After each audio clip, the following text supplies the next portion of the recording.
ប្រហែលជាដៃគុណមួយចំនួនប៉ុន្តែដៃគុណក៏ไปជួនដូចជាមិនតន់ចាស់ប្រមាណដែរទេឆ្នាំ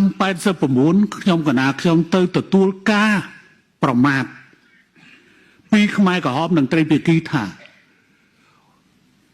បើកងទ័ពវៀតណាមដកចេញរដ្ឋាភិបាលហ៊ុនសែនប៉ើងដោយក្តាស់តែផ្ទុយទៅវិញរដ្ឋាភិបាលហ៊ុនសែនមិនត្រឹមតែមិនដួលរលំទេ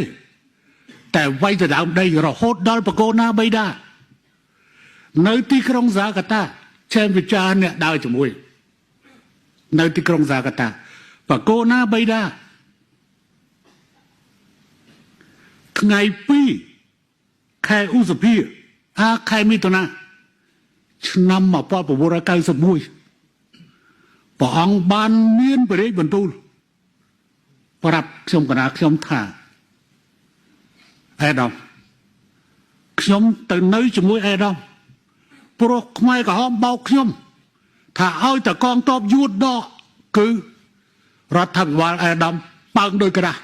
ឥឡូវមិនត្រឹមតែប៉ើងអេដាមវាយចូលដល់បៃលិនហើយ